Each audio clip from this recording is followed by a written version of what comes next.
Malam ini kita melanjutkan pengajian kitab Ad-Durrun Nafis karya Syekh Nafis Al-Banjari. Kitab ini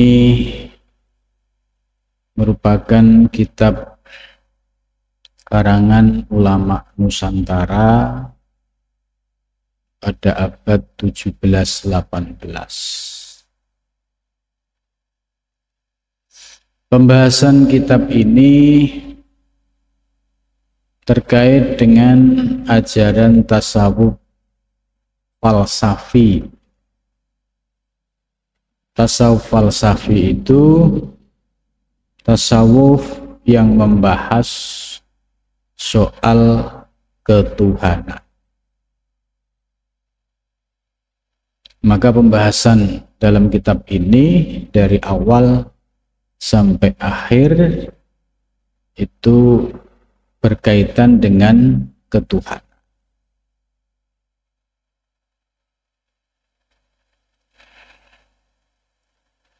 Menurut Syekh Nafis Al-Banjari, bahwa orang-orang yang bersungguh-sungguh di dalam mencari mutiara, jadi ilmu tauhid ini diibaratkan mutiara, maka proses pencarian mutiara itu tidak mudah. Jadi ilmu hakikat ini dianggap sebagai mutiara.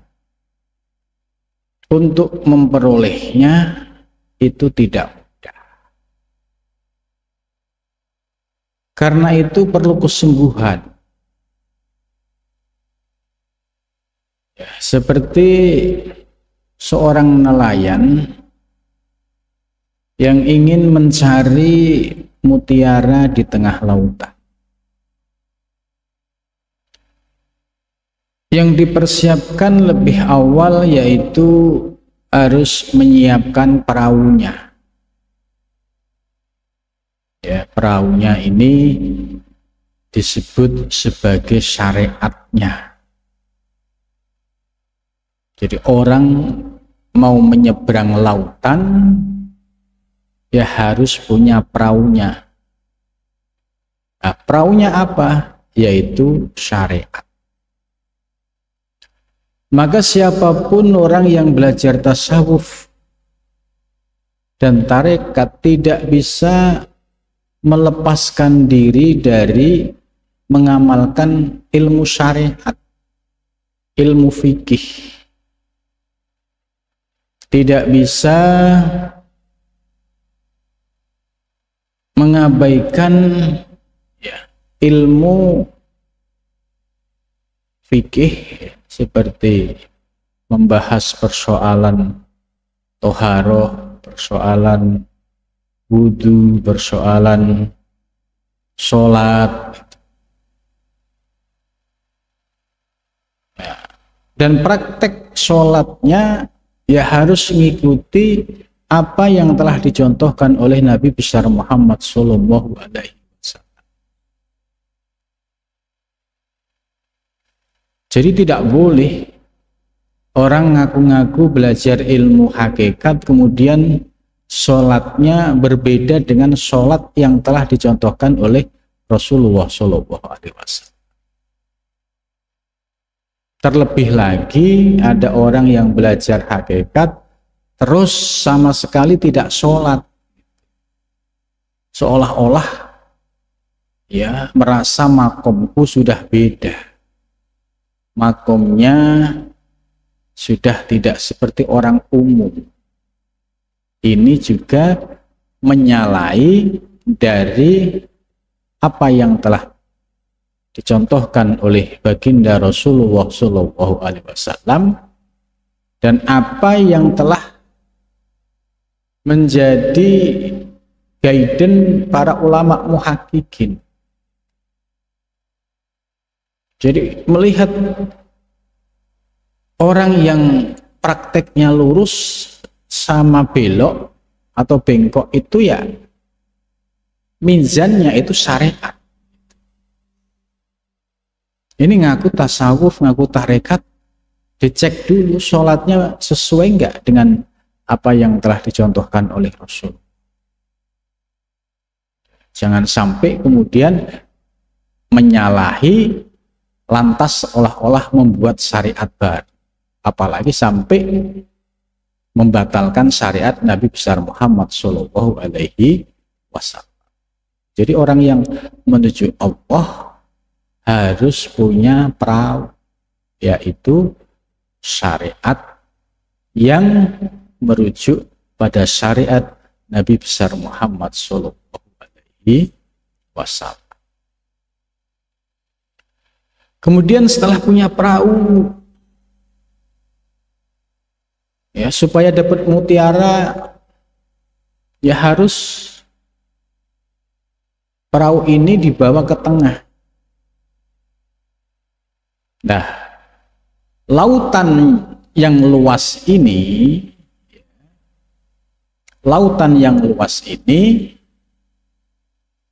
ini ibarat ya torekohnya, jalannya. Orang mau berangkat dari pinggir laut sampai ke tengah, ya harus ada perahunya dan harus ada upaya untuk menuju ke tengah laut. Ini bagian dari yaitu hakikatnya atau torekohnya. Ini torekohnya. Torekohnya itu proses pengamalan, proses praktek dari syariat yang dilakukan secara istiqomah terus menerus, kemudian ditambah ilmu-ilmu hakikat, terus diamalkan dalam kehidupan sehari-hari, ditambah dengan zikir, ditambah dengan riyadhah mujahadah. Nah, ini ibarat tadi orang yang mau menuju tengah laut, ya bekalnya sudah punya, persiapannya sudah ada.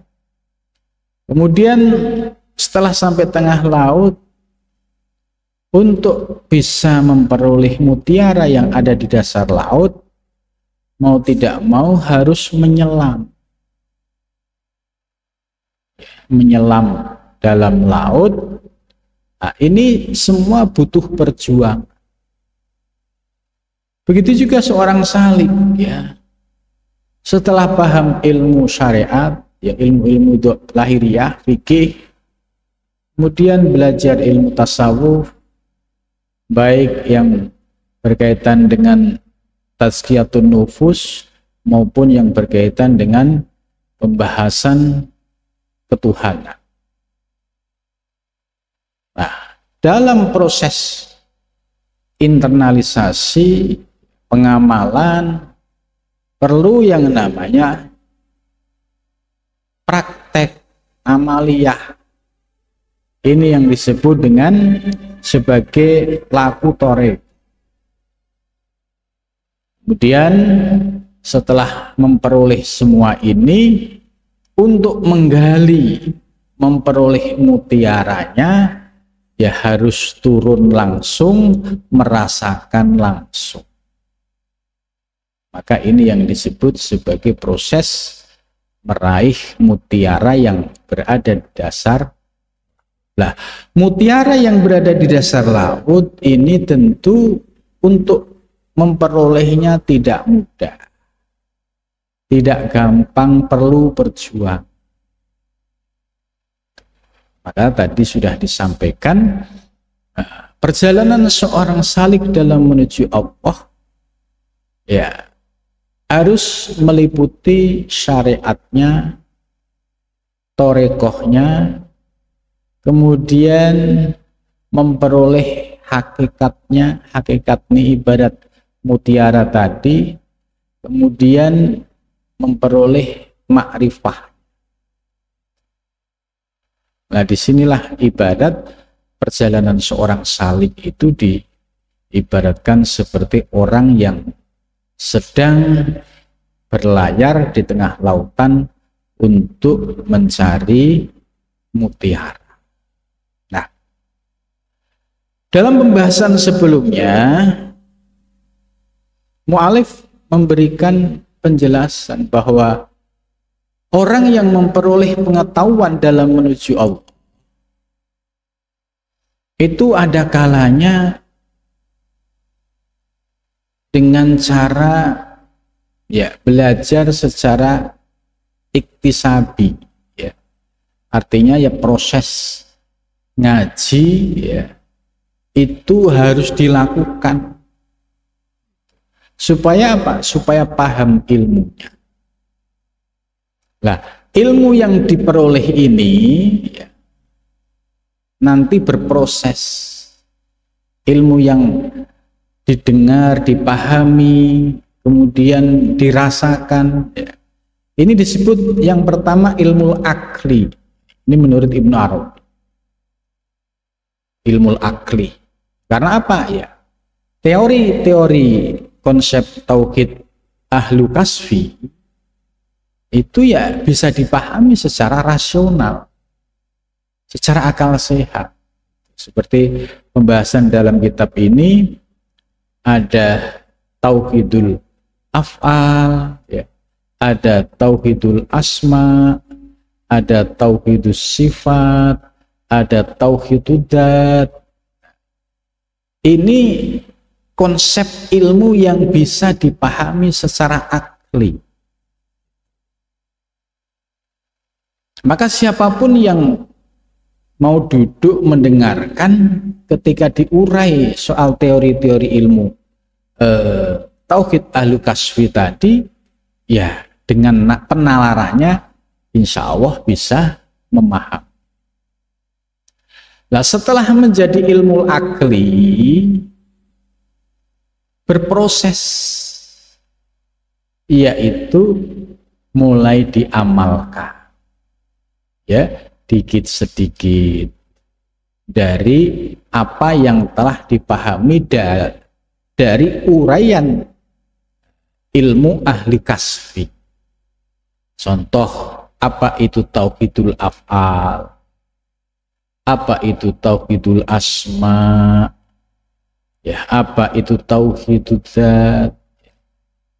Ini semua setelah paham teorinya, kemudian dipraktekkan, diamalkan. Nah, proses amaliyah inilah yang disebut sebagai ilmu hal. Ilmunya sudah masuk menjadi rasa, menjadi zauq. Contohnya, kalau ilmu yang pertama, ya, itu ibarat orang mau bikin nasi goreng, itu ukuran-ukuran, ya, bahan dasarnya itu sudah ngerti, dan teknisnya itu teorinya sudah ngerti. Nah, ini ilmu akli. Sedangkan ilmu hal itu sudah praktek. Oh, bagaimana sih cara membuat nasi goreng yang enak? Nah, itu sudah tahu ukuran bumbunya, teknisnya. Nah, dalam proses pembuatan ini tentu mengalami sebuah dinamika. Ada kalanya asin, ada kalanya hambar, ada kalanya ya rasanya nggak kesana nggak kemari. Nah, ini namanya proses. Begitu juga para salik, setelah paham teori ilmu-ilmu ahlu kasfi, kemudian diamalkan, pasti ada dinamika. Ya, turun naik, ya, kadang istilahnya mudah dijalani, kadang merasakan berat dijalani. terus begitu juga dalam proses merasakan. Jadi tidak bisa langsung bisa meraih rasa yang hakiki, tapi berproses. Tapi kalau dengan kesungguhan, ya insya Allah dari proses latihan terus menerus, ya tadi yang saya ibaratkan bikin nasi goreng, pasti suatu saat bisa menemukan formula teknik pembuatan yang rasanya itu bisa konsisten. Nah ini namanya sudah tahap ilmul hal, zauknya sudah dapat. Maka siapapun yang mengamalkan ilmu hakikat, ya, dengan benar pasti memperoleh zauk yang sama. Ya, analognya tadi, kalau orang yang sudah bisa membuat nasi goreng yang enak, itu pasti dia sudah menemukan formula yang pas, sehingga rasanya bisa konsisten. Ini penjelasan bagaimana soal memahami proses, memahami dari ilmu akli, kemudian naik ilmu hal, ya. Kemudian yang ketiga itu disebut dengan ilmu sirri, ilmu rahasia.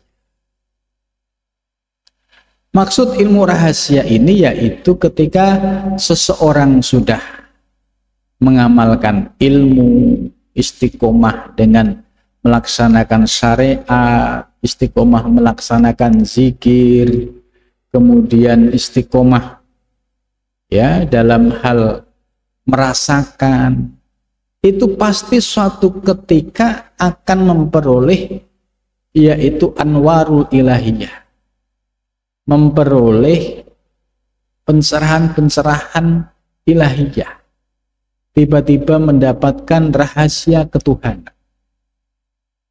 Nah, ini yang disebut ilmu sirri, ilmu rahasia yang diperoleh dari Allah Subhanahu wa ta'ala. Lah, orang-orang yang telah mencapai ilmu syirri ini adalah orang yang istimewa, adalah orang-orang yang istiqomah. Maka sumber ilmunya tentu beda. Ya, sebagaimana dijelaskan oleh Abu Yazid Al-Bustami, bahwa orang yang level ketiga, ya, itu sumber ilmunya bukan dari buku ke buku, ya, bukan dari kitab ke kitab, tapi sumbernya minal hayyil ladzi la yamut. Jadi Syekh Abu Yazid Al-Bustami mengkritik ulama-ulama dzahir, yaitu ulama yang sumber ilmunya harus baca kitab. Itu beliau menyatakan akhadtum ilmakum maitan an maitin. Kamu memperoleh ilmu ya dari benda mati ke benda mati. Yaitu apa? Ya, kitab itu kan benda mati. Ya. Terus dipahami, dipelajari. Ini maitan an maitin. Akhirnya paham. Terlebih lagi kalau kitabnya hilang, ilmunya ikut hilang. Ini karena apa? Karena ketergantungan dengan buku, dengan kitab. Nah ini ilmunya level ulama yang pertama tadi, yaitu ilmu akli. Ya. Kemudian selanjutnya bagi ilmu yang telah mencapai pada tahap yang ketiga, yaitu ilmu sirri, itu diibaratkan wa akhadna ilmana minal hayyil ladzi la yamut. Aku mengambil ilmu dari al-haq yang maha suci, yang maha hidup, yang tidak pernah mati, yaitu sumbernya langsung dari Allah Subhanahu wa ta'ala. Lah ilmu ini seringkali disebut ilmu laduni, yaitu orang yang mendapatkan anugerah ilmu yang sumbernya dari Allah Subhanahu wa ta'ala. Sebagaimana firman-Nya, "Allamnahu min ladunna ilma." Kami memberikan pengajaran kepadanya dari sisiku, yaitu dari sisi Allah, diberikan ilman, yaitu ilmu. Maka orang yang masuk kelompok ini disebut tadi kelompok yang ketiga, orang yang mendapatkan ilmu sirri. Ilmunya namanya ilmu laduni. Sumber ilmunya dari mana? Minal hayyil ladzi la yamut, yaitu dari zat yang maha suci yang tidak pernah. Artinya sudah memiliki kebersihan hati, kebersihan batin, sehingga terkoneksi dengan sumber ilmu, yaitu Allah Subhanahu wa ta'ala. Dari tiga klasifikasi ini ya, kita bisa memahami, oh iya, ternyata level kita ini masih level yang pertama, yaitu ilmu akli. Ilmu akli itu ya mau pinter ya harus ngaji, harus belajar, harus ngafalin. Itu. Nah, setelah ilmu akli kemudian naik ke ilmu hal. Nah, ini berkaitan dengan ilmu tasawuf, ilmu thariqah. Harus diamalkan. Ketika diamalkan, contoh setelah paham tauhidul af'al, tauhidul asma, tauhidul sifat, tauhid, dan diamalkan dikit sedikit, oh bisa merasakan. Oh ini toh yang disebut dengan syuhud. Oh ini yang disebut dengan musyahadah. Dirasakan sedikit demi sedikit, maka naiklah pengetahuannya menjadi ilmu hak. Kemudian setelah itu dinaikkan lagi ya dengan istiqomah, riyadhah, mujahadah, zikir, dan menjalankan syariat Nabi baik lahir maupun batin, akhirnya memperoleh anugerah ilmu yang sumbernya minal hayyil ladzi la yamut, yaitu sumber ilmu dari zat yang maha hidup yang tidak pernah mati. Nah, ini ilmu yang istimewa. Ini ilmunya para arifin billah yang sumbernya langsung dari Allah Subhanahu wa ta'ala. Kemudian muncul pertanyaan, apakah mungkin saya bisa meraih itu? Apakah mungkin saya bisa merasakan itu? Maka Allah memberikan motivasi. Motivasinya, wa man jahada fa innama yujahidu li nafsihi. Ya, kalau mau mujahadah, kalau mau bersungguh-sungguh, yaitu melawan hawa nafsu yang ada di dalam dirimu, ya sesungguhnya mujahadahmu itu untuk menundukkan hawa nafsu yang ada di dalam dirimu. Sebab ini yang menjadi hijab. Kenapa orang ya sulit untuk memperoleh ilmu sir, ya karena dominasi hawa nafsu masih dominan. Nah, untuk meminimalisir hawa nafsu itu ya harus dengan riyadhah mujahadah.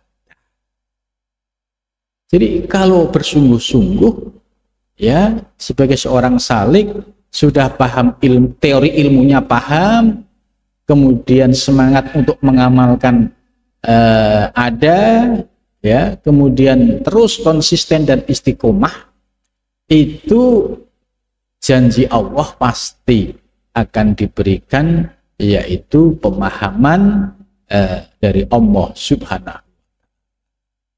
Nah, Setelah berusaha dan berikhtiar tadi, jangan lupa juga berdoa. Ya, Allah sudah berjanji, ud'uni istajib lakum. Ya, berdoalah kalian kepadaku, istajib, niscaya aku akan kabulkan ya lakum kepada kalian. Jadi artinya bahwa Allah ya akan merespon kesungguhan seorang salik, seorang santri, seorang murid yang bersungguh-sungguh dalam mencari ilmu. Ya. Lanahdiyannahum subulana. Allah sudah berjanji, lanahdiyannahum, niscaya kami akan benar-benar memberikan petunjuk subulana, jalan menuju kami. Nah, setelah usaha ya dengan bersungguh-sungguh tadi ya, tentu ya harus dibarengi dengan riyadhah. Riyadhahnya apa? Ya, usahakan dalam keadaan senantiasa bersuci. Ini menurut Imam Ghazali ya, dawamul wudhu bagi salik, bagi santri ini juga penting, apalagi posisinya sedang mencari ilmu. Ini dawamul wudhu, sederhana tapi manfaatnya luar biasa. Jadi orang mencari ilmu itu tidak dibarengi dengan kesungguhan. Pokoknya yang penting ngaji. Jangan, harus ada upaya ya riyadhah, ada usaha tadi menjaga diri dengan dawamul wudhu ya, kemudian istiqomah ketika dia ngaji, kemudian ditambah lagi yaitu bersungguh-sungguh di dalam doa. Ya, doa ya tentu seorang santri, seorang salik yang memohon kepada Allah ilmunya diberikan ilmu yang manfaat, yang barokah. Nah, ud'uni istajib lakum, ini janji Allah pasti. Kalau Anda, kalian santri, salik kok ud'uni, niat doanya kok sungguh-sungguh, istajib lakum, maka aku akan mengabulkan. Nah, disinilah pentingnya bahwa kita dalam mencari ilmu harus ada upaya lahir dan batin. Nah, kemudian selanjutnya ya, sebagaimana dijelaskan di dalam kitab ini, bahwa para salik yang belajar dengan bersungguh-sungguh ini ya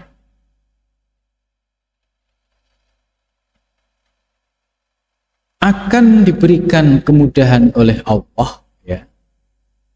Sebagaimana tadi sudah saya jelaskan, lanahdiyannahum subulana, niscaya kami akan benar-benar memberikan hidayah, jalan menuju kami.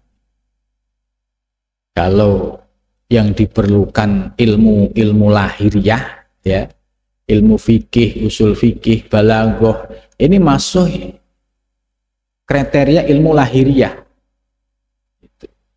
Sedangkan ilmu batin ya, itu mulai ilmu tasawuf ya, ini ilmu batin. Ilmu torekoh ini juga ilmu batin. Kitab tasawuf mulai yang dari yang paling dasar seperti Bidayatul Hidayah, Minhajul Abidin ya. Kemudian kitab-kitab lain, ini objek yang dibahas sudah wilayah batiniyah ya, bukan ilmu lahiriah lagi. Maka ketika kita belajar tasawuf ya, kita sudah paham arahnya. Oh, ini belajar ilmu batiniyah. berarti berkaitan dengan hati dan jiwa. Untuk apa?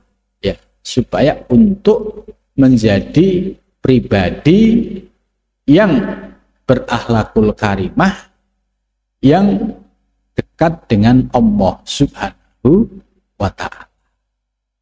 Maka perlu pendekatan disiplin ilmu lahir maupun batin. Bagaimana kalau kita nggak perlu ilmu tasawuf, nggak perlu ilmu tarekat, yang penting saya sudah bisa ngaji, paham balaghah, paham usul fikih, paham. Ya, ini ilmu lahir. Ilmu lahir ya untuk persoalan lahiriah. Ilmu ini nggak bisa membuat orang sholatnya menjadi khusyuk, karena khusyuk itu terkait dengan hati. Sementara ilmu tentang khusyuk ada di tasawuf. Ya.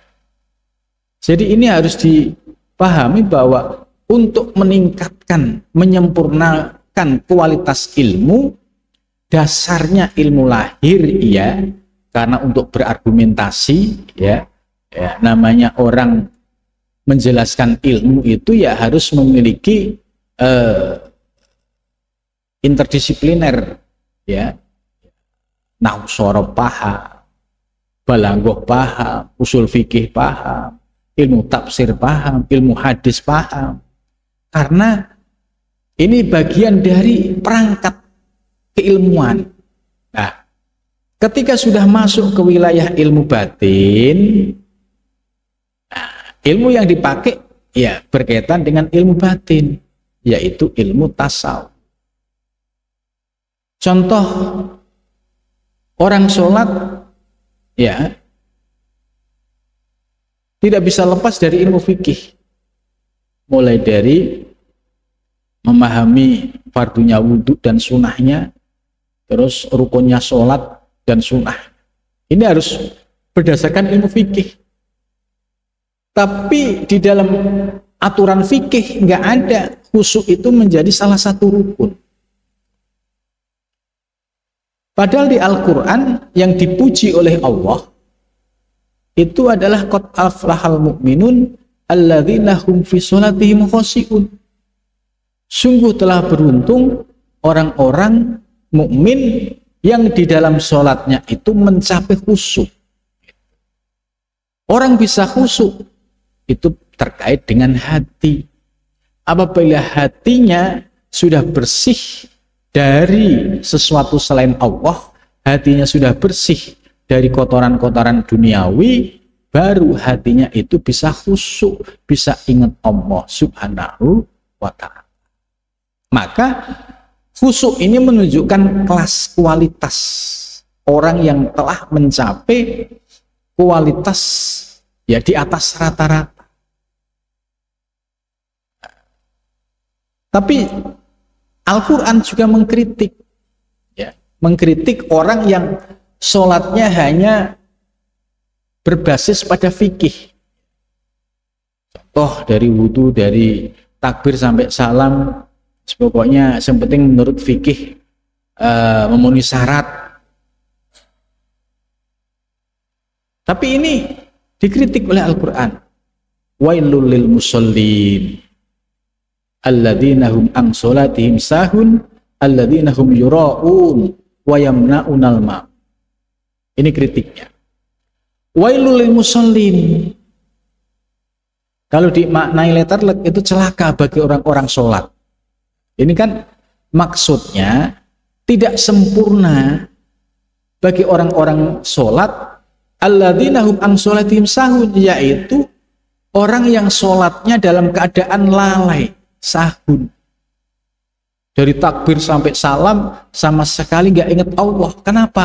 Karena yang penting menurut fikih kan sah. Tapi menurut Allah ini tidak sempurna. Kenapa? Karena sahun. Sahun itu apa? Hatinya tidak ingat, ya, Allah Subhanahu wa ta'ala. Terus yura'un alladzina hum, ya, yura'un, sholatnya, ya sholat sih sholat, menghadap kiblat sama. Tapi terlintas di dalam niatnya ketika sholat, pengen dipuji oleh orang, pengen disanjung oleh orang.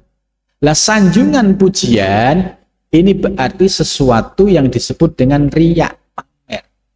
Ketika riya yura'un, berarti sholatnya bukan karena Allah. Jadi artinya apa? Orang yang ibadah hanya mengandalkan ilmu fikih tok, ya ini dikritik oleh ayat ini, ya, wailul lil musallin alladzina hum an sholatihim sahun alladzina hum yura'un wa yamna'unal ma'un. Ini kalau sholatnya berdasarkan ilmu fikih. Maka setelah kita paham bahwa kesempurnaan ilmu itu ya lahir dan batin. Setelah paham ilmu lahir semua sudah dikuasai, ya harus ditingkatkan, yaitu ilmu batin, yaitu ilmu-ilmu tasawuf. Lah, dalam ilmu batin ini ternyata bertingkat-tingkat lagi. Jadi luar biasa. Ilmu Allah itu ibarat lautan, itu benar. Jadi jangan sampai kita merasa puas dengan satu ilmu. Harus dihilangkan merasa puas. Ini masuk ke wilayah ilmu yang batiniah tadi. Ternyata ilmu yang berkaitan dengan batiniah ini pun dibagi kelasnya. Ada kelas mubtadi, pemula. Kitab-kitabnya ya sesuai dengan porsinya. Seperti Bidayatul Hidayah, ini masuk kategori mubtadi. Jadi orang yang setelah ahli dalam ilmu-ilmu lahir, ya untuk memasuki dunia ilmu tasawuf, ya harus ngaji dulu ilmu bidayah,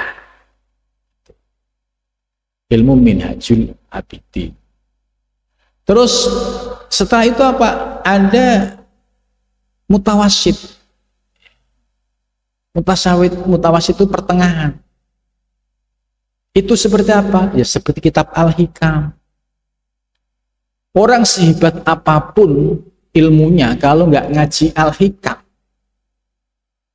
itu pasti batiniahnya kering. Ya nggak ada aura spiritual, nggak ada aura keikhlasan. Karena ilmu yang ada di dalam hikam itu ilmu-ilmu yang memberikan pencerahan aspek batin. Maka ya harus disempurnakan dengan ngaji ilmu-ilmu batin. Ditambah lagi Ihya Ulumuddin, ya bisa memahami ada Rub'ul Muhlikat, ya seperempat dari pembahasan kitab ini membahas hal-hal yang sifatnya destruktif, ya. Rub'ul Adah, seperempat dari pembahasan membahas soal adah, yaitu tradisi kebiasaan. Kemudian ada yang namanya juga Rub'ul Ibadat yang berkaitan dengan ibadah, ya. Jadi peta ilmu ini ternyata cukup luas. Terus ditambah lagi, tadi kan mubtadi, pemula, mutawasid, ya, menengah, ada yang muntahi. Muntahi itu yang kelasnya advance. Kitabnya ya seperti kitab Al-Futuhat Al-Makiyah, seperti kitab Ad-Durrun Nafis yang kita baca, ini termasuk kelasnya kelas advance, muntahi. Maka kalau belajar ilmu ini harus sudah memahami dasar-dasar yang mubtadi, yang mutawasid tadi, supaya dia tidak kaget. Ibarat memahami pasel-pasel gajah, ya, maksudnya pas ketemu ekornya, ya, dia ngerti, oh ini ekornya gajah. Coba kalau orang yang buta, yang nggak ngerti gambar gajah, kemudian pas megang gajah itu kena belalainya. Pasti yang muncul dalam persepsinya, oh gajah itu bentuknya panjang, padahal itu belalainya. Terus ada satu lagi orang buta, megang gajah bagian ekornya, oh gajah itu kecil. Terus ada lagi yang megang kakinya, oh gajah itu gede. Nah ini ibarat orang yang ngaji, tidak memahami peta ilmu, ya, kemudian hanya sekedar meraba-raba, ya persis seperti orang yang meraba-raba gajah, ya orang buta meraba-raba gajah, kemudian dipersepsikan, oh gajah itu ya seperti belalai, gajah itu seperti ekor, padahal itu bagian dari gajah. Kenapa demikian? Karena ilmunya tidak sempurna. Begitu juga ketika ada orang belajar tasawuf, belajar hakikat, kok mabuk nggak karuan, kok tiba-tiba nggak sholat, ya, terus hubungan dengan masyarakat nggak bagus, ya, eksklusif. Ini kenapa? Ini pasti ibarat orang megang gajah tadi, ya ketemu ekornya, dianggap tasawuf ini begini, ajaran tasawuf begini. Ternyata tidak. Ajaran tasawuf itu ya ajaran yang merujuk kepada baginda Nabi besar Muhammad SAW, meliputi dohir dan batin. Sehingga orang pengamal tasawuf yang hakiki, ya, paham konstruksi keilmuan, tahu peta, yes, referensi dan kitab-kitab. Oh ternyata kitab pun ada mubtadi, ada mutawasid, ada muntahi.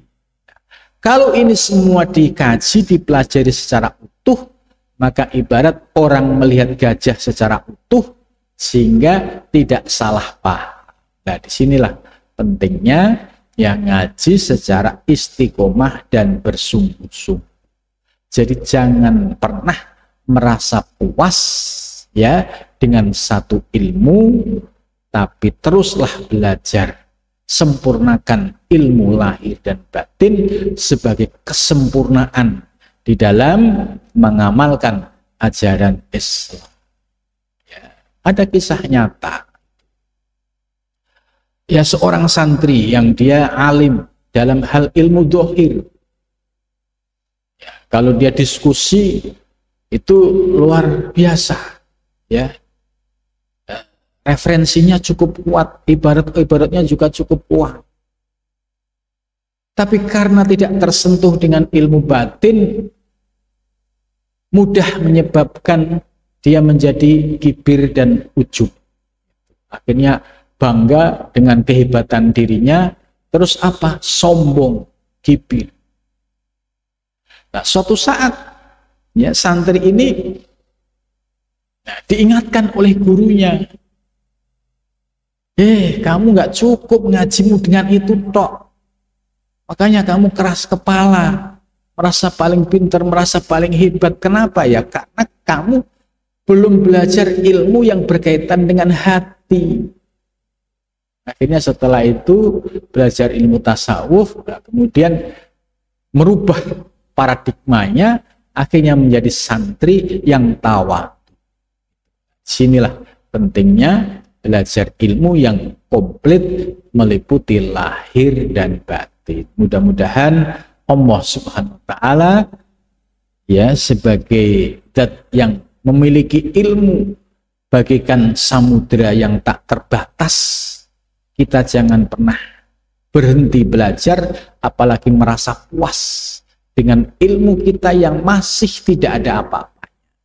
Mudah-mudahan dengan kesungguhan kita dalam proses belajar ini difutuh oleh Allah sehingga memperoleh ilmu yang manfaat di dunia wal akhirah. Amin ya rabbal alamin.